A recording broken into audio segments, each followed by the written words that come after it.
record tuh buat dokumentasi kalian. Satu mana ya? Ya bagian presentasi.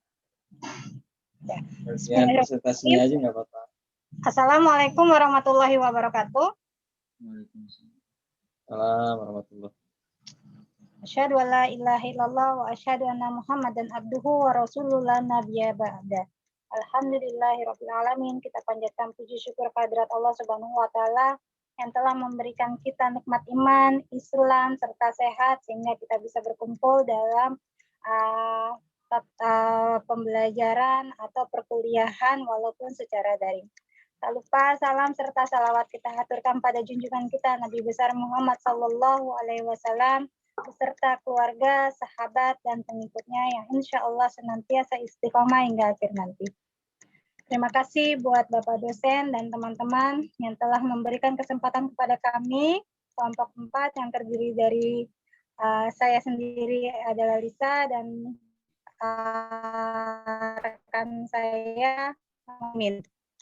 Baiklah, langsung saja kita akan memasuki pembahasan yang pertama, yaitu tentang pengertian dari tugas-tugas manajer. Silakan, akan dibawakan oleh rekan saya, Mas Muhaimin.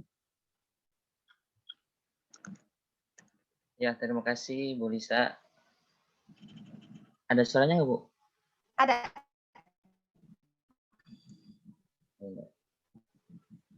Saya akan memaparkan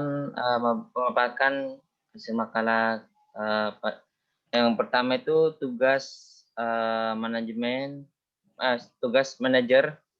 Pada dasarnya tugas manajer pada semula tingkatan itu sama dalam proses manajemen, yakni membiayai semua fungsi manajemen dengan baik supaya tujuan menjadi optimal dan tercapai. Manajer juga bertanggung jawab dalam mengarahkan visi atau tujuan serta sumber-sumber daya ke arah yang dapat menghasilkan hal-hal yang paling efektif dan efisien. Dalam hal ini, manajer harus bertanggung jawab atas pekerjaan orang lain. Dalam bertanggung jawab atas hasil yang dicapai, intinya manajer harus dapat memperkembangkan atau keselarasan perusahaan yang dipimpinnya itu. Adapun tugas-tugasnya itu menentukan atau menyusun tujuan-tujuan dengan standarnya. Yang kedua itu memimpin segala kegiatan dalam rangka mencapai tujuan-tujuan. Yang ketiga itu mengamankan segala sesuatu yang telah dicapai. Adapun fungsi manajer itu diantaranya planning atau perencanaan, adapun pengorganisasian, itu adapun penggerakan atau pengarahan, dan yang terakhir itu pengawasan. Planning atau perencanaan ini adalah sebuah kegiatan menyusun rencana ataupun sebuah tujuan, kebijakan, prosedur, budget, dan program perusahaan. Dengan planning ini, para manajer itu berusaha untuk melihat ke depan atau mempertimbangkan kemungkinan menjabarkan kegiatan dan membuat urutan prioritas untuk mencapai sasaran. Dan adapun pengorganisasian ini yaitu menciptakan struktur dengan bagian-bagian yang terintegrasi sehingga hubungan antar bagian dapat menyatu. Juga pekerjaan antara satu orang dengan orang lain, antara satu unit dengan unit lain, dan antara bagian satu dengan bagian lain. Adapun penggerakan atau pengarahan, ini suatu fungsi kepemimpinan manajer untuk meningkatkan efektivitas dan efisiensi kerja secara maksimal serta menciptakan lingkungan kerja yang sehat dan dinamis. Yang terakhir itu controlling atau pengawasan, yaitu ketika sebuah kegiatan untuk menilai dan mengendalikan jalannya kegiatan agar mencapai tujuan. Manajer mengawasi apakah pelaksanaannya dan hasilnya telah sesuai dengan apa yang direncanakan, apa perlu ada perbaikan dan sebagainya. Dan yang selanjutnya saya kembalikan ke moderator. Silakan Umi Nisa. Baik, terima kasih Mas Muhaimin. Selanjutnya kita akan memasuki pembahasan tentang fungsi pendorong. Istilah fungsi pendorong kita kenal sebagai motivating atau motivasi yang berasal dari bahasa Latin yaitu movere yang berarti to move atau menggerakkan atau mendorong. Motivasi sendiri mempunyai peranan penting bagi seorang penanggung jawab atau seorang manajer dalam satu satuan organisasi. Gunanya untuk menggerakkan atau mengarahkan segala daya dan potensi tenaga kerja ke arah pemanfaatan yang optimal sesuai dengan batas kemampuan manusia dengan bantuan sarana-sarana dan fasilitas yang tersedia. Pengertian motivasi sendiri menurut Dunenberg dan Osteen tahun 2000, motivasi adalah proses-proses dalam diri individu yang merangsang perilaku untuk dan menyalurkannya dengan cara yang memberikan keuntungan pada organisasi secara keseluruhan. Nah, ada 3 aspek yang mempengaruhi motivasi tersebut. Yang pertama adalah effort atau usaha. Usaha itu adalah perilaku yang menunjukkan kesungguhan dari seseorang dalam pekerjaannya. Nah, yang kedua, resistance atau kegigihan. Kegigihan itu adalah usaha yang berkelanjutan dari seseorang yang terkait dengan pekerjaannya tersebut. Lalu yang ketiga yang menjadi aspek dari motivasi adalah direction atau kualitas atau mutu suatu pekerjaan yang telah dihasilkannya. Nah, ada beberapa teori motivasi. Di sini saya akan ambil tentang teori motivasi, motif, dan motivasi. Para psikolog sepakat terhadap berbagai macam motif yang terkait dengan perilaku manusia dalam suatu organisasi. Yang pertama adalah motivasi keberadaan. Yang kedua adalah kebutuhan berserikat atau berkumpul. Yang ketiga adalah kebutuhan atas pemberian penghargaan atau dihargai. Yang keempat adalah kebutuhan bebas. Yang selanjutnya, yang kelima adalah kebutuhan berprestasi. Itu beberapa motif untuk orang bisa melakukan pekerjaannya dengan baik. Teori motivasi itu dikemukakan oleh Maslow, diantaranya ada motif berprestasi, ada motif pengakuan, ada motif pekerjaan itu sendiri, motif tanggung jawab, serta motif kemajuan lanjutan. Nah, itu beberapa teori motivasi yang dikemukakan oleh beberapa ahli. Lalu memasuki ke... Nah, terima kasih Mbak. Pengertian dari kepemimpinan itu sendiri adalah, atau tugas dari kepemimpinan itu adalah meyakinkan orang-orang lain untuk memperbaiki minat-minat mereka sendiri dan dia mau menerima tujuan-tujuan dari satu kelompok seperti miliknya sendiri. Inti dari kepemimpinan itu adalah pengikut yang setia. Dengan kata lain, kemauan orang-orang untuk mengikutinya karena mereka berpendapat dia dapat mempersiapkan sesuatu untuk mencapai keinginan, kemauan, dan kebutuhan-kebutuhan mereka. Menurut Mondi dan Premack tahun 1995, seorang pemimpin yang aktif organisasi dapat bertahan dan berkembang. Pemahaman akan motivasi sangat diperlukan, diperhatikan, dan ditumbuhkan pada diri pemimpin yang berada dalam suatu organisasi agar organisasi tersebut dapat mengembangkan atau dapat menghadirkan suasana yang menyenangkan di dalam organisasinya. Selanjutnya adalah sifat-sifat pemimpin. Menurut leader traits, sifat-sifat pemimpin itu terdiri dari supervisory ability, yaitu memiliki kemampuan pengawasan, merupakan salah satu fungsi dasar manajemen. Yang kedua, need for occupational achievement, kebutuhan untuk berprestasi dalam pekerjaan, yaitu mencari tanggung jawab dan berkeinginan untuk berhasil.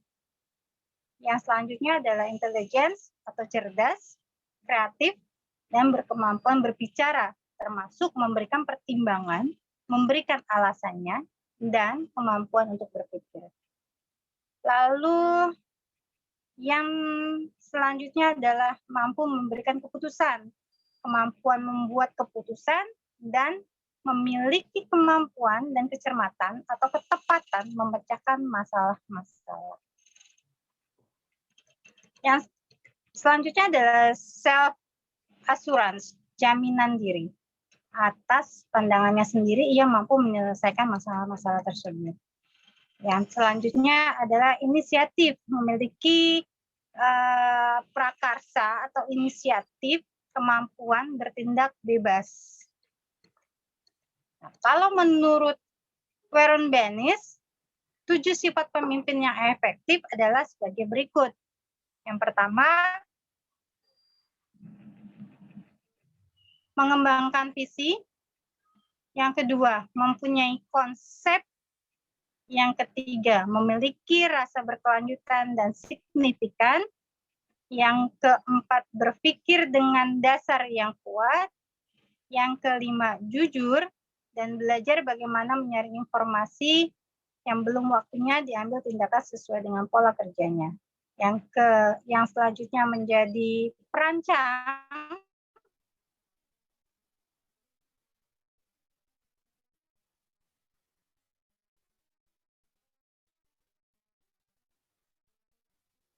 Yang selanjutnya tahu daun orang-orang yang dipimpinnya. Terus adalah kegiatan yang dilakukan karena adanya atau timbulnya beberapa masalah. Nah, menurut Terry tahun 1972, definisi masalah itu sendiri adalah suatu penyimpangan dari standar atau tingkat dimensi yang diinginkan yang cukup penting untuk dipecahkan. Beberapa langkah yang diusulkan oleh Terry sebagai pedoman dalam memecahkan masalah ialah membahas, menilai dengan cepat semua unsur dari masalah itu sehingga menimbulkan hal-hal yang terkait. Yang kedua, mencoba suatu perubahan dalam kerja. Yang ketiga, mempertimbangkan nilai ide diri atau ide orang lain secara konstruktif. Nah, lalu diskusi masalah itu dengan orang-orang terkait. Nah, faktor-faktor yang mempengaruhi pengambilan keputusan diantaranya keputusan yang sifatnya rutin yang seringkali dilakukan. Itu bisa mempengaruhi dari pengambilan keputusan. Kalau yang sifatnya rutin dan seringkali dilakukan, mungkin tidaklah memberatkan dan tidak sulit untuk dilakukan. Lalu yang kedua, keputusan yang non-rutin, artinya ada keputusan yang harus diambil yang tidak terjadi setiap hari atau masalahnya tidak biasa. Nah, yang ini perlu pemikiran ekstra untuk mencari jalan keluarnya. Yang ketiga adalah keputusan dengan cukup waktu. Keputusan dengan cukup waktu artinya suatu permasalahan memiliki jangka waktu tertentu yang cukup untuk bisa dikomunikasikan kepada rekan-rekannya atau bawahannya bawahan untuk tersebut. Ya, nilai risiko, baik dia risiko yang kecil ataupun risiko yang besar, dan perlu dikomunikasikan dengan pihak-pihak yang terkait. Yang kelima, sifat kritis dan pekerjaan. Nah, faktor yang mempengaruhi yang dalam mengambil keputusan yang tidak kalah penting adalah sifat kritis dari pekerjaan. Nah, pemimpin yang baik harus bisa menerima sifat kritis yang dilontarkan oleh bawahannya. Lalu dalam mengambil keputusan juga diperlukan yang keenam adalah pedoman tertulis. Ada pedoman tertulisnya dalam hal-hal pengambilan keputusan. Selanjutnya yang ketujuh, sikap perusahaan terhadap pengambilan keputusan. Nah, ada beberapa hal yang juga harus diperhatikan yang dapat mempengaruhi pengambilan keputusan, yaitu sikap dari perusahaan itu tersendiri terhadap keputusan yang telah diambil. Lalu yang mempengaruhi pula adalah banyak dan jenis informasi yang tersedia. Jadi semakin banyak informasi, semakin banyak data-data yang diterima juga akan mempengaruhi keputusan yang akan diambil. Yang kesembilan adalah kemampuan pribadi manajer tersebut sendiri sebagai pembuat keputusan. Sangat menentukan pengambilan keputusan tersebut. Lalu yang ke-10 adalah pandangan yang sempit. Yang ke-11 komitmen sebelumnya. Dan yang 12 kurangnya kreativitas. Itu adalah hal-hal yang mempengaruhi pengambilan keputusan. Nah, di sini juga ada beberapa teknik-teknik yang digunakan untuk berpikir kreatif. Di antaranya yang pertama adalah brainstorming. Brainstorming itu biasanya dilakukan untuk menjaring pendapat sebanyak mungkin dari orang-orang yang mau berpartisipasi dengan cara membebaskan berjalannya diskusi sebebas-bebasnya, akan tetapi tetap diarahkan pada satu gagasan atau ide besar yang akan dicapai. Lalu ada juga tekniknya adalah sintesis. Nah, teknik ini adalah untuk memperbaiki perilaku individu dalam kelompok agar tercipta dorongan psikologis yang membuat mereka lebih kreatif. Ada juga asosiasi bebas. Teknik ini bermanfaat untuk menggabungkan berbagai gagasan yang tidak konkret seperti menggabungkan nama dengan desain dan sebagainya. Ada juga dengan teknik buku catatan kolektif, dengan mencatat semua pendapat dari orang-orang lain dan akhirnya kepada semua peserta diminta membuat kesimpulan atau pendapat yang dapat mendukung hasil-hasil keputusan atau langkah-langkah berikutnya. Yang selanjutnya adalah dengan teknik checklist. Teknik ini menantang seseorang untuk berpikir kreatif dan menjawab pertanyaan yang disusun dalam urutan. Yang terakhir adalah daftar ciri-ciri. Kegunaan teknik ini terbatas pada usaha penyempurnaan sesuatu yang lebih banyak berwujud benda. Nah, itu dia beberapa ulasan yang kami paparkan untuk makalah kami kali ini. Mohon maaf apabila ada kekurangan dan kesalahan. Ini mungkin apabila ada yang belum dimengerti, kami berikan kesempatan kepada 3 penanya untuk di sesi kali ini. Silakan teman-teman. Itu nih izin nanya. Iya, Ito silakan. Ibu, Umi. Pak. Aku mau nanya dong yang di bagian gaya kepemimpinan. Ini kan gaya kepemimpinan itu ada authoritatif, ada partisipatif, ada demokratik sama laissez-faire kan. Nah, aku mau nanya nih, gaya kepemimpinan yang mana sih yang kira-kira bagus dan efektif untuk diterapkan? Lalu nih, kalau misalkan kita nih seorang pemimpin memilih gaya kepemimpinan yang A misalkan, tapi kan pasti nggak semua orang itu cocok gitu dengan gaya kepemimpinan ini. Nah, kira-kira pertanyaannya kedua, kira-kira apakah tidak masalah kalau misalkan kita menggunakan 2 gaya kepemimpinan dalam satu waktu nih? Misal kan ya misalkan si tim dalam satu tim itu kan misal ada 20 orang. Nah, yang 10 orang itu si pemimpinnya ini menggunakan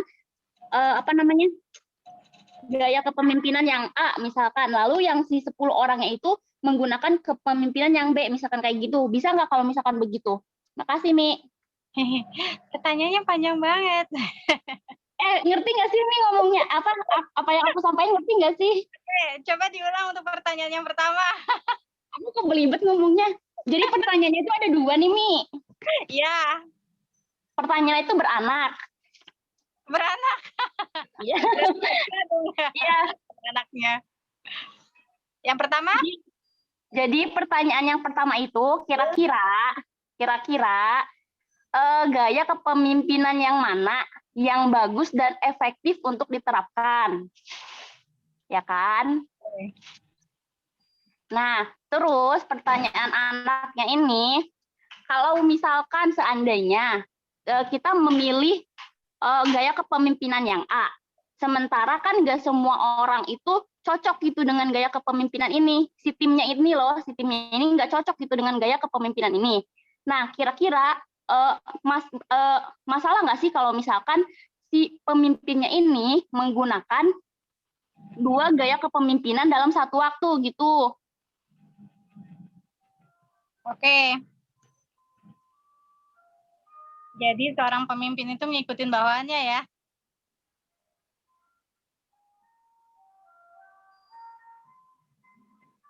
Ya, selanjutnya. Sudah cukup kah? Kolom chat ada nih. Oh ya, tolong dibaca Mas. Ya, mau dari Ustadz Lutfi mau tanya dong, dari 12 faktor yang mempengaruhi pengambilan keputusan, faktor mana nih yang paling berpengaruh dalam pengambilan keputusan? Gitu, Mi. Oke. Mas Muhaimin mau jawab yang mana? Bentar ya.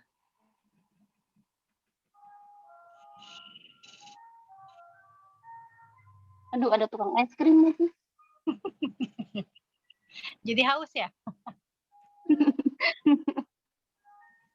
Oke, baik. Untuk pertanyaannya itu, kita akan membahas dulu gaya-gaya kepemimpinan. Yang pertama, itu adalah autokritik.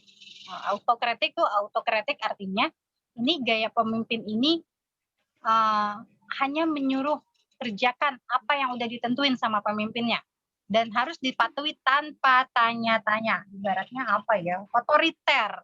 Nah, ini autokritiknya orangnya otoriter. Pokoknya harus lakukan apa yang sudah saya susun dan nggak ada yang tanya-tanya. Gitu. Nah, yang kedua adalah partisipatif, yaitu gaya pemimpin yang melibatkan diri dalam keputusan dalam pekerjaan anak buahnya. Nah, akan tetapi keputusan akhirnya itu tetap terletak pada si pemimpin tersebut. Jadi partisipate ini artinya apa ya? Ada kebebasan seorang pekerja menyampaikan ide, masukan kepada si pemimpin ini, dan pemimpin menerima masukan tersebut, akan tetapi keputusannya nanti tetap ada pada si pemimpin tersebut. Yang ketiga adalah gaya kepemimpinan demokratik. Nah, gaya ini seorang pemimpin mencoba untuk melakukan apa yang diinginkan oleh sebagian besar bawahan. Jadi dia kayak polling nih, memberikan kebebasan buat bawahannya yang terbesar atau yang mayoritas itu ingin seperti apa, dan dia selama apa yang menjadi keputusan bersama itu baik, maka si pemimpin ini bisa mengikutinya. Lalu yang keempat, laissez-faire atau gaya bebas. Nah, gaya bebas ini pemimpin itu tidak terlibat lagi pada kerja unit. Nah, karena pada pekerja atau bawahannya itu udah terdiri dari ahli-ahli atau spesialisasi atau udah spesialisasi di bidangnya, jadi dia udah lepas aja deh tuh, udah cukup memberikan kepercayaan kepada bawahannya. Nah, itu 4 gaya kepemimpinan. Nah, tadi pertanyaan yang pertama, kira-kira gaya kepemimpinan yang baik yang seperti apa sih untuk diterapkan? Nah, seperti itu. Jadi kalau menurut saya, yang pertama itu dia egois, hanya memberikan keputusan menurut dia dan tidak mengindahkan pendapat dari bawahannya. Yang kedua, keputusannya tetap diambil walaupun dia menerima masukan-masukan dari bawahannya, akan tetapi keputusan akhir tetap ada pada dirinya. Dan tipe menurut saya sih, kalau menurut saya tipe yang paling ideal itu adalah tipe yang demokratik, sehingga bisa bekerja sama yang baik, terbangun relasi yang baik, hubungan yang baik antara atasan dan bawahan, sehingga tercipta suasana pekerjaan atau suasana proyek yang menyenangkan, tidak otoriter, juga tidak menggampangkan suatu proyek, sehingga si pemimpin tersebut tetap dapat dihormati oleh bawahannya, akan tetapi bawahannya bisa tetap loyal terhadap si pemimpin tersebut. Nah, menurut saya seperti itu untuk pertanyaan nomor 1.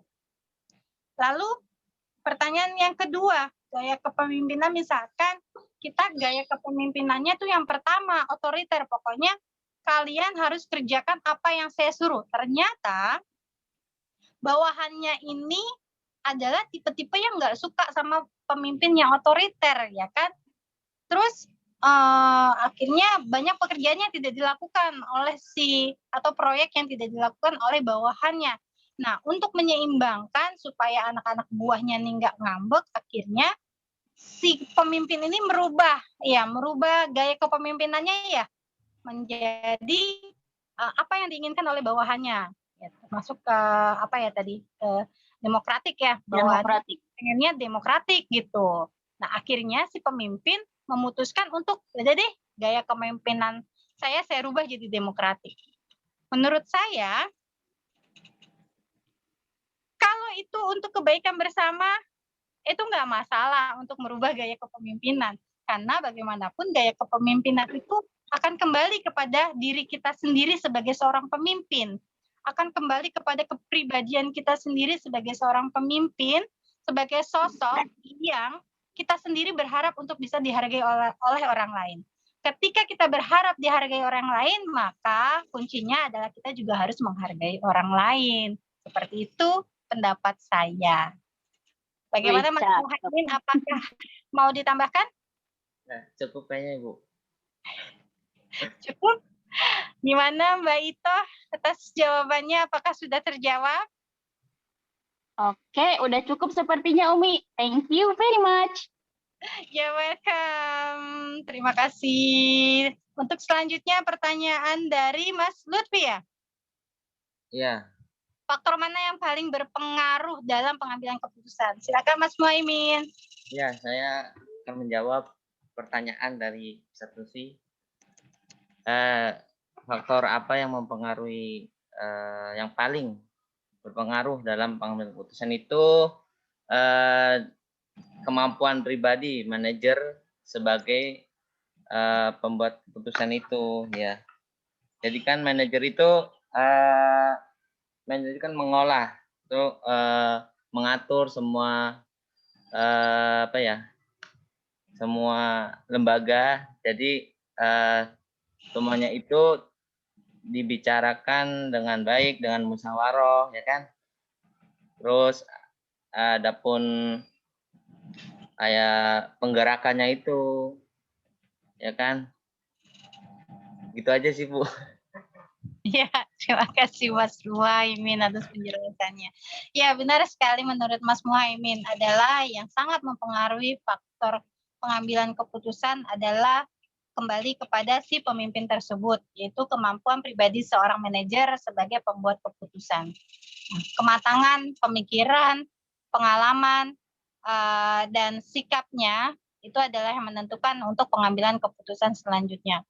Kematangan pemikiran dapat memberikan keputusan yang tidak berat sebelah, mantap, dan bisa dipertanggungjawabkan. Begitu juga dengan sikapnya terhadap bawahan, akan memberikan loyalitas bawahan kepadanya sehingga memudahkan dia mendapatkan masukan-masukan dari bawahannya. Nah, itu semua kembali kepada pribadi si seorang pemimpin tersebut. Maka dari itu diharapkan terbentuk suatu atau sosok pemimpin yang disegani tapi juga tegas dalam pengambilan keputusan. Begitu dari kami, Ustadz Lutfi. Apakah sudah cukup jawaban dari kami? Ustadz Lutfi, kemana dirimu?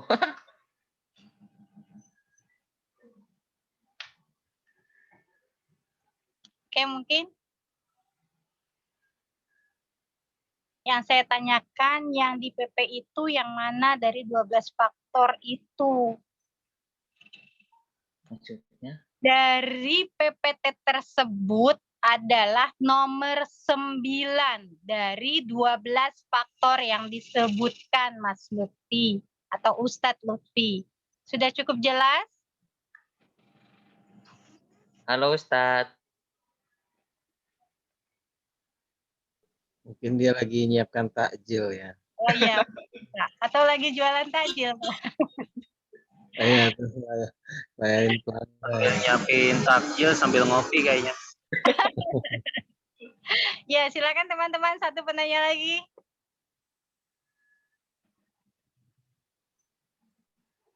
Terima kasih Ustadz Lutfi atas komentarnya. Sama-sama, terima kasih kembali. Adakah yang mau bertanya lagi? Ya, ada yang mau bertanya tidak? Alhamdulillah nggak ada. Ya, ada. Kami akan kembalikan kepada Bapak dosen untuk memberikan penjelasan selanjutnya atau berikutnya. Saya kira udah jelas ya tadi. Itu merasa sudah jelas. Nah, baik.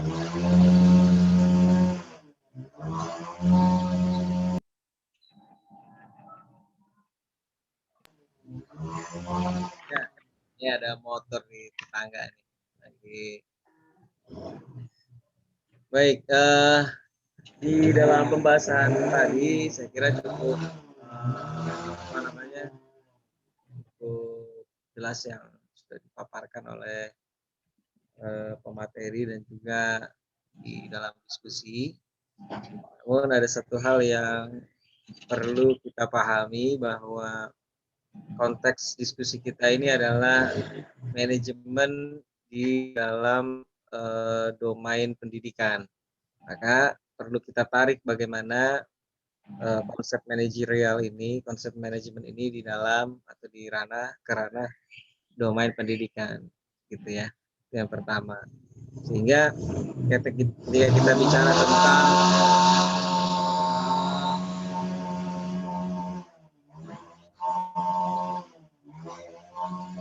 bicara tentang SDM, ya, sumber daya manusia di sekolahan itu,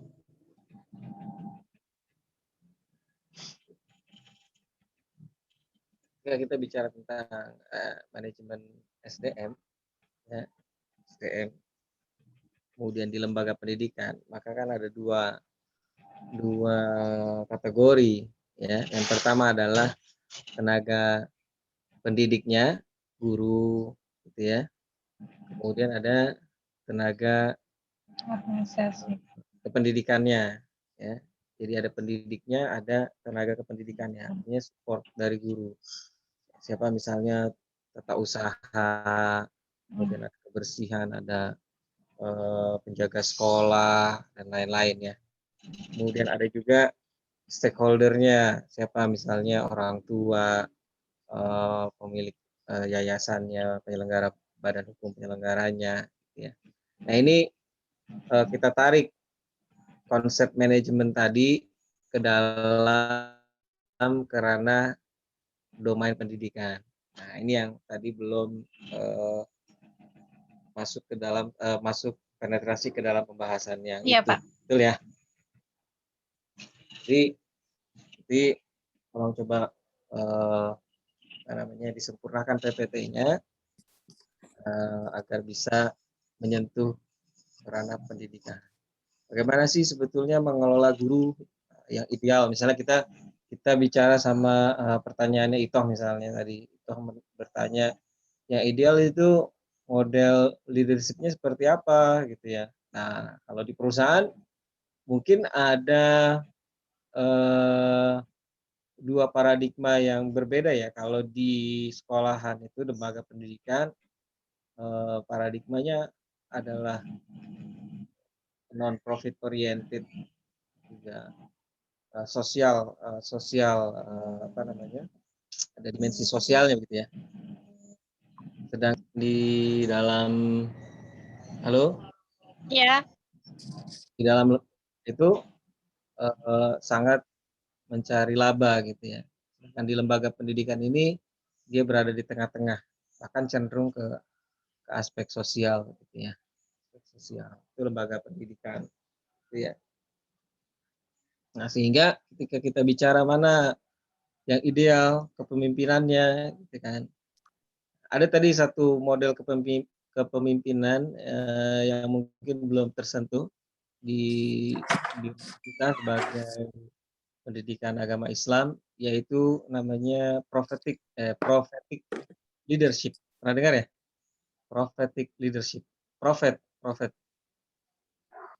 Jadi, Nabi ya. iya. Profet. Kenal? Kepemimpinan Nabi. Iya. Kenal nggak? Rasulullah. Nabi itu kan kalau kita bicara prophet gitu ya, maka ada sebetulnya kan Nabi itu ada banyak ya. Beberapa riwayat yang saya pernah dengar, tapi saya tidak hafal, ada ribuan Nabi gitu ya. Ini 25 yang di sekolah di selama ini kita dengar gitu ya nama-namanya dari Nabi Adam sampai kepada Rasul kita Rasulullah SAW. Allahumma sholli wa sallim wa barik alaihi wa alihi. Nah, masing-masing itu punya gaya leadership tersendiri, punya gaya kepemimpinan tersendiri. Misalnya bagaimana Nabi Musa memimpin, bagaimana kemudian Nabi Yusuf sebagai seorang manajer, gitu ya. Kemudian bagaimana Nabi Sulaiman sebagai seorang raja, bagaimana kemudian Nabi Adam sebagai seorang kepala keluarga, bagaimana Nabi Ibrahim sebagai dia punya dua keluarga ya, ada keluarga dari Ismail dan Ishak gitu. Nah, selain dia juga adalah pemimpin di masyarakatnya. Kemudian nabi yang lain, gitu ya. Nah, itu punya ciri khas.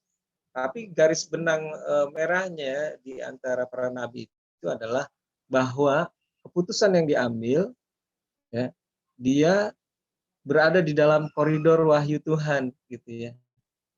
Wahyunya Allah Subhanahu Wa Taala, kira-kira gitu. Nah, profetik ini kan seperti itu.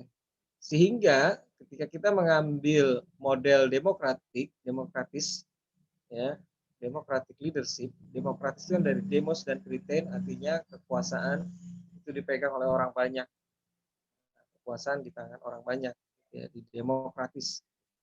Nah, dengan pendekatannya suara terbesar. Nah, kalau umpamanya, misalnya ada satu permasalahan sekolah umpamanya gitu kan. Di sekolah kita mau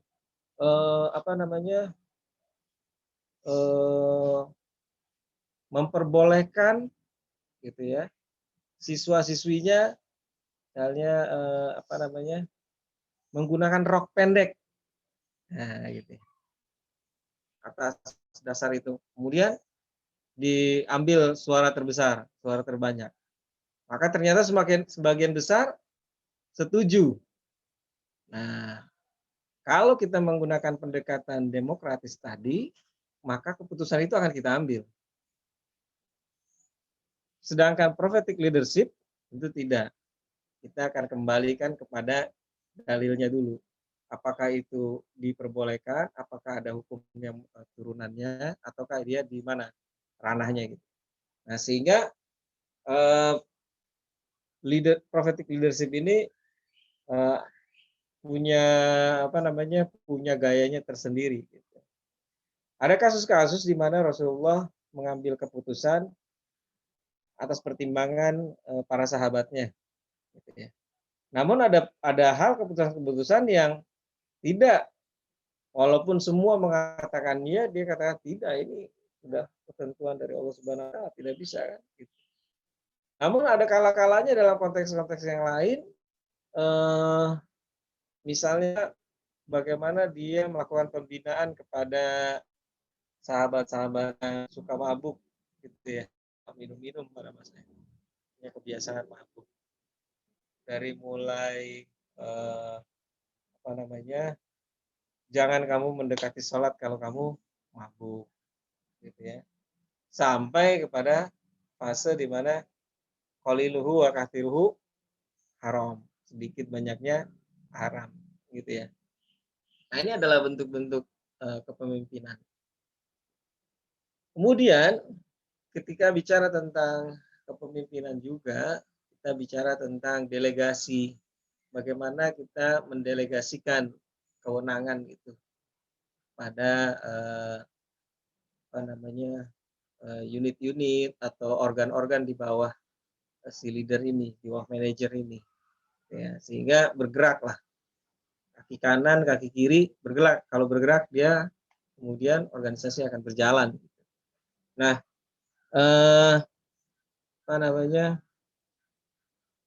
seni menggerakkan orang ini juga adalah salah satu bentuk manajerial ya, leader gitu ya. Bagaimana dia bisa mempengaruhi dan kemudian menggerakkan orang. Salah satu prosesnya adalah dengan mendelegasikan kewenangan. Ada beberapa tahapan ya yang kita kenal, mungkin ada 3 tahapan secara umum, walaupun secara detailnya nanti bisa terpecah menjadi sub-sub tahapan.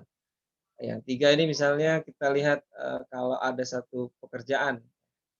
Tahap pertama apa? Si leader ini. I do, you see.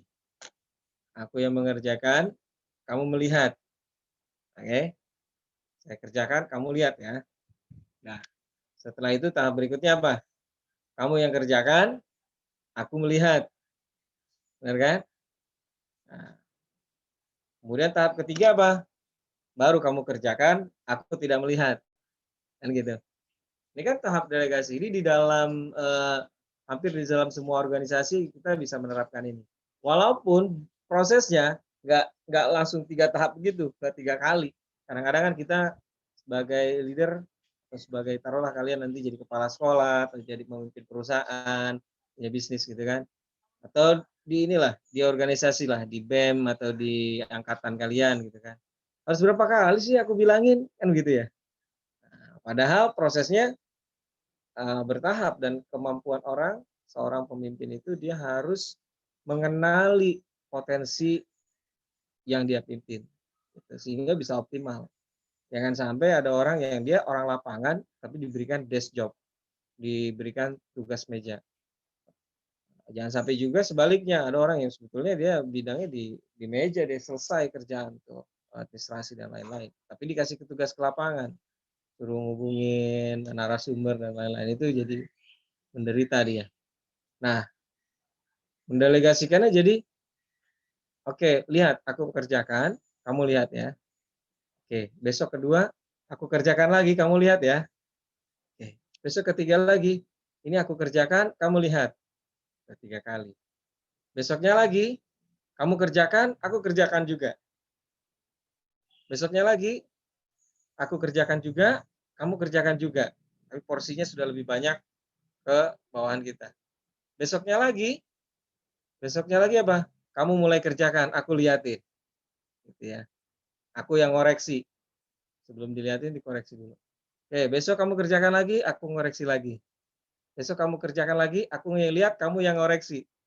Besok lagi kamu kerjakan, aku lihat, kamu ngoreksi lagi. Besoknya lagi baru kamu kerjakan, aku lihat. besoknya lagi baru dia mungkin bisa ditinggal. Kita tinggal mendapatkan report. Ambil contoh apa yang kita lakukan lah. Kita lakukan kan dulu di awal-awal gimana? Ayo sewa Zoom. Nah, mau disewain? Ayo saya sewain. Ayo kita rapat bolak-balik kan. Bikin webinar aja kita rapat bolak-balik. Latihannya bolak-balik kan? Bolak-balik kita latihan. Nah, kumpul sana, kumpul sini. Coba ini, coba itu, coba gini. Ya ada masalah. Gini. Gitu. Tapi sekarang saya tinggal bilang, itu gimana tim 1, gimana tim 2? Jalan Pak, aman. Oke, bagus, good job, alhamdulillah. Kan gitu. Saya termasuk yang bangga dengan kalian angkatan 19 ini. Sekarang udah jalan. Bayangkan mana ada fakultas lain dalam lingkup internal ya, yang sebulan ngadain full Ramadan. Ya, full Ramadan. Seminggu 2 kali, 3 minggu 6 kali kan. Gitu. Jadi begitulah kita memanage gitu ya, di antara hal yang perlu kita latih, dan itu biasanya jam terbang gitu ya. Saat kalian mungkin kalau di antara kita ini ada yang masih muda-muda, belum kiprahnya banyak di lembaga pendidikan, nah, suatu saat kalian mungkin akan jadi kepala sekolah, akan jadi pimpinan pesantren, akan punya lembaga pendidikan sendiri, nah, bisa memimpin dengan baik dan bijaksana. Gitu. Oke, baik. Saya kira itu dari saya tambahannya. Silakan kalau ada yang menanggapi. Baik, terima kasih kepada Bapak dosen yang telah menambahkan banyak sekali masukan-masukan khususnya kepada kami pemakalah yang memang tadi belum menyentuh ke ranah pendidikan. Semoga teman-teman juga sudah bisa langsung menyesuaikan tipe-tipe atau pembahasan dari awal sampai akhir tadi tentang kepemimpinan terkait dengan kepemimpinan di sekolah ataupun di bidang pendidikan lainnya. Mungkin ada teman-teman yang lain yang mau menambahkan. Oh iya, Lisa. Saya lupa tadi. Kan sempat itu tanya mana yang ideal, otoriter ataukah demokratik ataukah yang lainnya. Mana yang lebih ideal, mana yang lebih efektif ya. Apakah atasan mengikuti bawahan ataukah bawahan yang ngikutin atasan, walaupun di Tanah Abang semuanya 3.000 dapat atasan dan bawahan. Di Tanah Abang 10.000 dapat 3. Nah, kalau lihat dari pemimpin-pemimpin dunia itu setiap tipe punya keberhasilan, punya sukses story-nya sendiri. Misalnya otoritarian. Apakah ada pemimpin di dunia ini yang otoriter dan berhasil? Ada. Ada. Ya kan? Ya misalnya ginilah yang sering kita populer gitu, Hitler. Ya, Hitler itu dicintai masyarakatnya. Bagi kita yang sudah melihat punya informasi bekal bahwa Hitler adalah penjahat perang dunia kedua, maka kita melihat dia sebagai penjahat perang dunia kedua kan.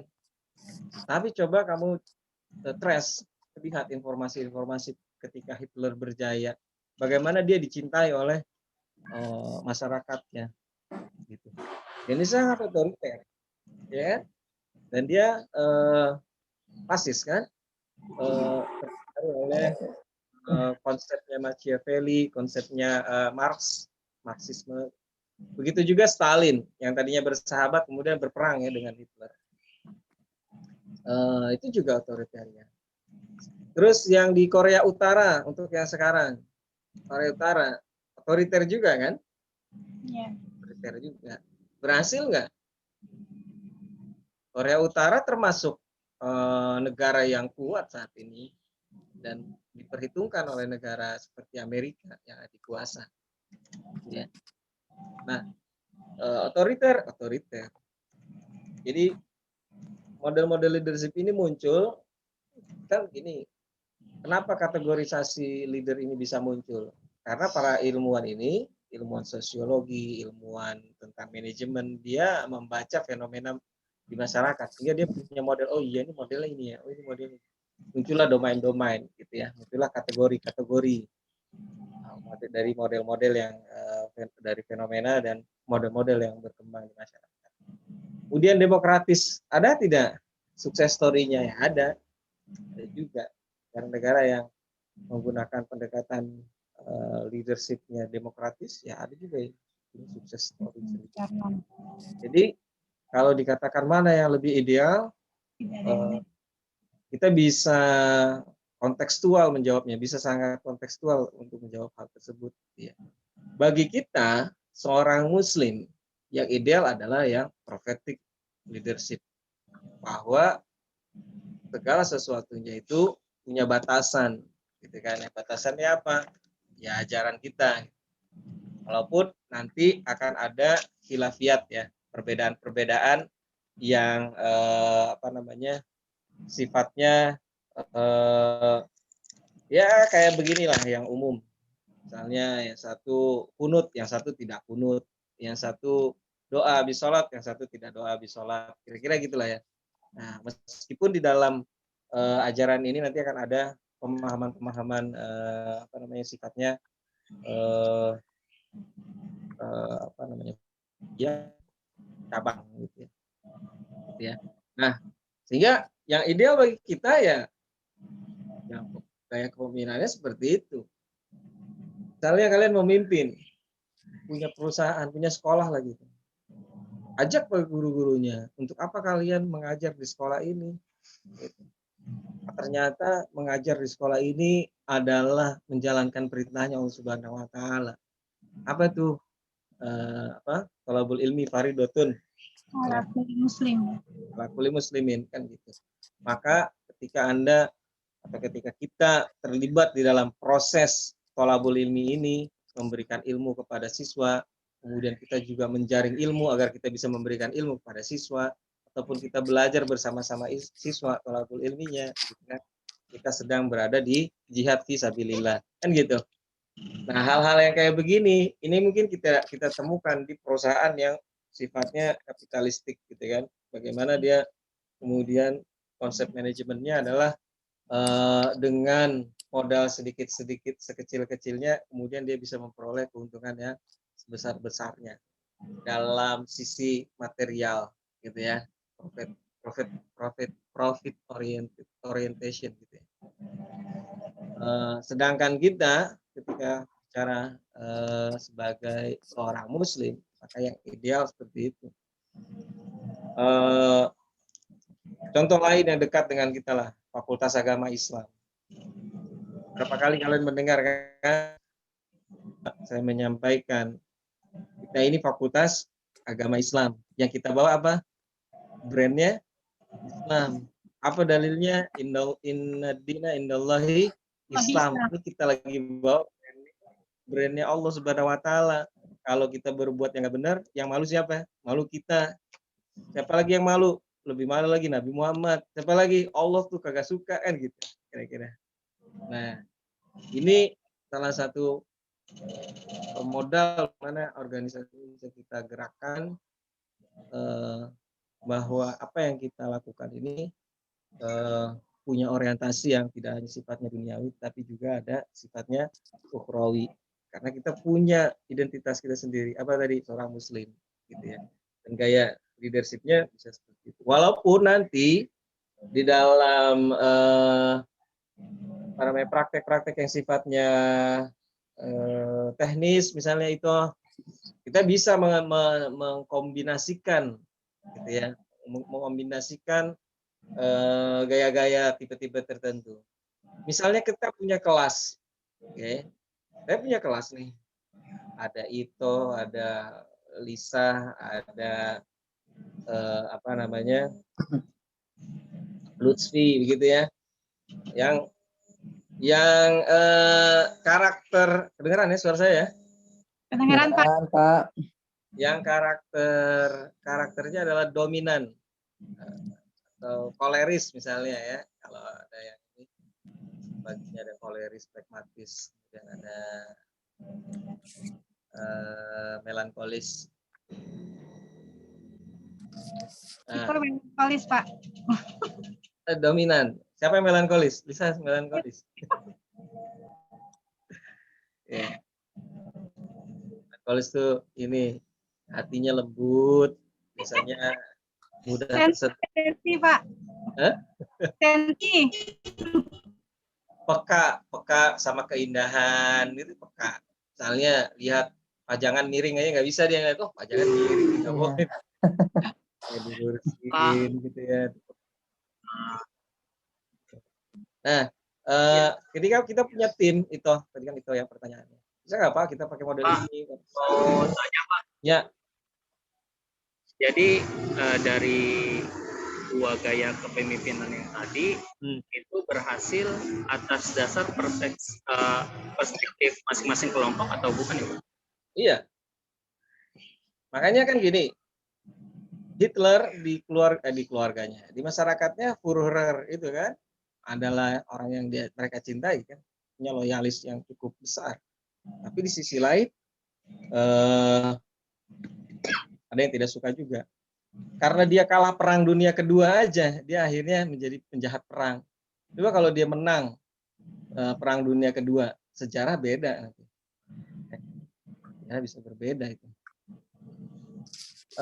Pernah dengan ini nggak? Pernah dengar nggak namanya Usman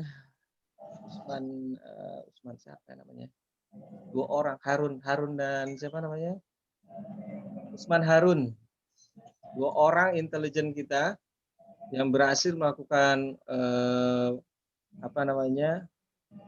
pengeboman di Singapura. Pernah dengar ya? Tahun-tahun 70-an apa kalau nggak salah. Belum, Pak. Belum pernah dengar ya? Belum, Pak. Yaitu tentara kita bisa penetrasi ke Singapura, kemudian melakukan sabotase. Ya kan? Sabotase. Pulang jadi pahlawan kan? Tapi bagi orang Singapura, dia penjahat nggak? Iya. Teroris. Nah, Teroris. makanya pernah ada Indonesia membuat kapal perang, kemudian diberikan nama Usman Harun, kalau nggak salah namanya Usman Harun atau siapa, baru dua orang itu diprotes sama orang Singapura. Gitu. Papua, dulu namanya Irian Jaya, kita masuk ke sana kan, dulu dia belum jadi bagian Indonesia, kita masuk ke mereka kan, terjadi jadi daerah operasi militer lah, gitu ya, jadi aktivitas militer di Irian Jaya. Kemudian masuklah Irian Jaya menjadi wilayah NKRI, benar ya? Nah, kalau kita menang, kan kita gini, kalau kalian pernah dengar beritanya atau baca bukunya atau carilah di YouTube lah ya, cerita tentang Irian Jaya, mereka ada juga mindset, ada pemikiran bahwa mereka sedang dijajah oleh Indonesia. Gitu. Mereka sedang dijajah oleh Indonesia. Walaupun kalau di sisi kita mengatakan bahwa kita tidak sedang menjajah kok, kita sedang merangkul negara kesatuan Nusantara ini kan gitu ya. Itu kan doktrin wawasan Nusantara kita kan begitu kan. Tapi beda dengan doktrin yang ada di sana. Jadi memang sukses story, tadi siapa yang nanya tuh? Sukses story itu ada terlepas dari benar salah ya. Terlepas dari fasisme itu benar atau salah, terlepas dari otoritarian itu benar atau salah, tetapi masing-masing model kepemimpinan ini punya sukses story-nya sendiri. Di dalam skup yang luas kita bisa lihat seperti itu. Di skup yang kecil, kalian mungkin pernah melihat ada perusahaan yang bertahan lama karena si pemilik perusahaan itu otoriter. Gitu? Coba aja cari perusahaan-perusahaan ya, bisnis-bisnis lah.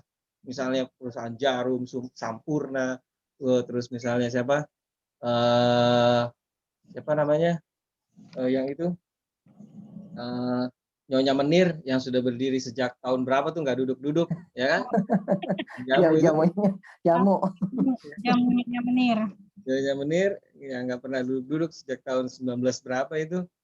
Ada nggak model-model di mana mereka sukses story-nya itu, keberhasilan itu ketika mereka memang tangan besi menjalankan atau menghidupkan perusahaan otoriter lah kira-kira ya.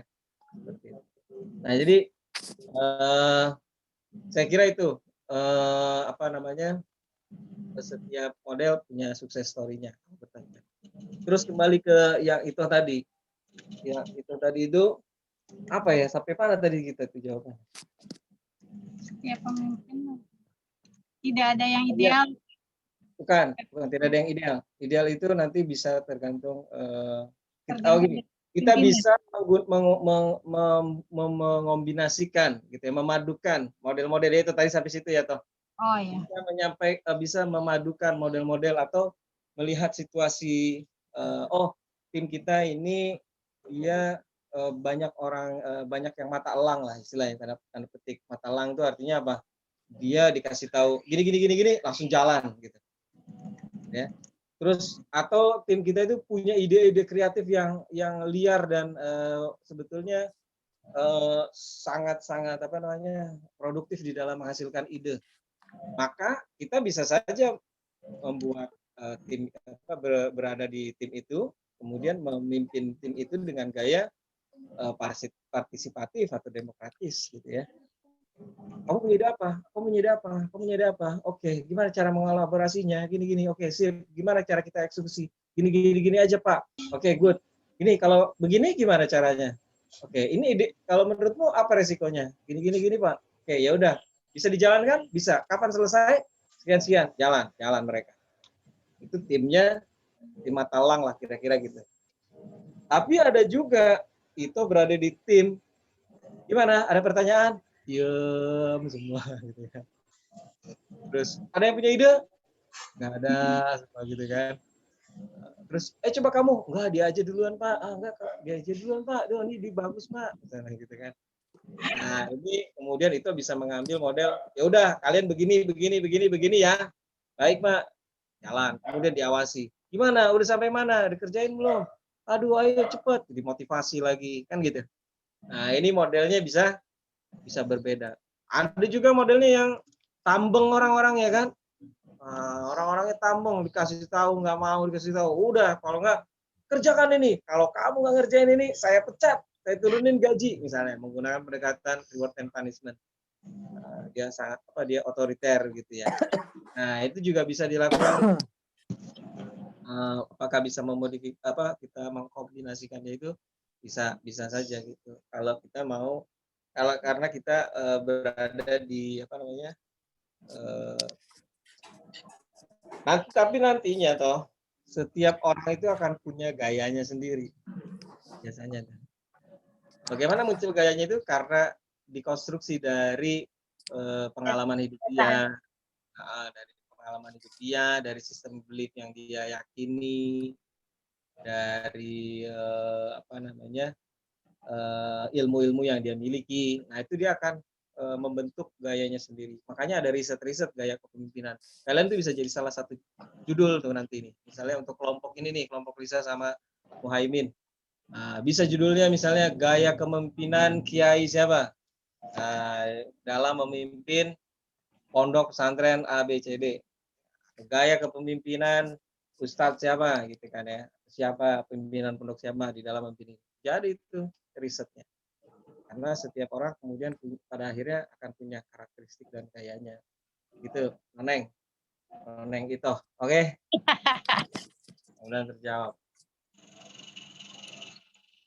Oke, ada lagi? Kalau tidak ada kita mau beli kolak dan ada lagi Pak Sidik. Oke, apa tuh? Request Pak, request. Request apa tuh? Iya, request mau lihat wajahnya Pak Sidik ini. Iya nih suaranya aja denger merdu banget ini. Cuma wajahnya nggak bisa lihat nih Pak. Dikata ini. Jadi jangan kaget ya. Saya lagi kata nih. Takut pada terpesona lihat Pak Sidik. Makanya tutupin. Ini suaranya aja merdu banget ini. Cuma nggak ngeliat wajahnya Pak. Oh, mau lihat wajahnya. Iya Pak. Ya. Nih lihat wajahnya tuh. Lagi nggak dandan. Mana nih Pak? Belum kelihatan nih mana nih? Geser. Oh iya. Masih gelap Pak nih, masih gelap. Ini. Ada. Oh iya, waduh, lagi santai ya Pak? Iya. Lagi di teras. Ya, Lagi selama baru ini kan dipakai, dengar suaranya aja Pak jadi yang perlu. pakai headphone. Pak Sidi kayak anak-anak senja. Ya, lagi ngabuburit. Kenapa ya? Walaupun udah pernah lihat tapi pengen lihat lagi. Ah, Suaranya khas Pak. Ya, Gara-gara Pak dulu Jamal. rambutnya segini. Jadi kita oke ya. Udah lihat ya, udah puas ya. Udah Pak. Jalan. Iya. Sudah Pak. Mohon maaf tadi telat Pak, terlambat karena ada mata kuliah dulu. Apa? Iya. Baik, saya kira kita cukupkan ya. Iya. Mudah-mudahan sehat-sehat semua. Amin. Dan kesimpulan silakan. Kesimpulan. Silakan. Lisah dan Muhaimin. Umi Lisah dan Muhaimin. ya, baik. Terima kasih atas penjelasannya dari Bapak dosen yang sangat panjang dan sangat memberikan kita inspirasi dan banyak pengetahuan. Ternyata bisa kita ambil kesimpulan dari semua yang sudah dikatakan yang dipaparkan oleh Bapak dosen tadi, bahwasannya sebaik-baik contoh suri tauladan adalah kembali kepada baginda Nabi besar Muhammad Sallallahu Alaihi Wasallam. Allahumma sholli wa sallim wa barik alaihi wa ala alihi. Dan baik dari kehidupannya sehari-hari, pengambilan keputusan, maka beliaulah khususnya Uswah. untuk umat Iya. Muslim patut hanya satu-satunya mencontoh kepada beliau.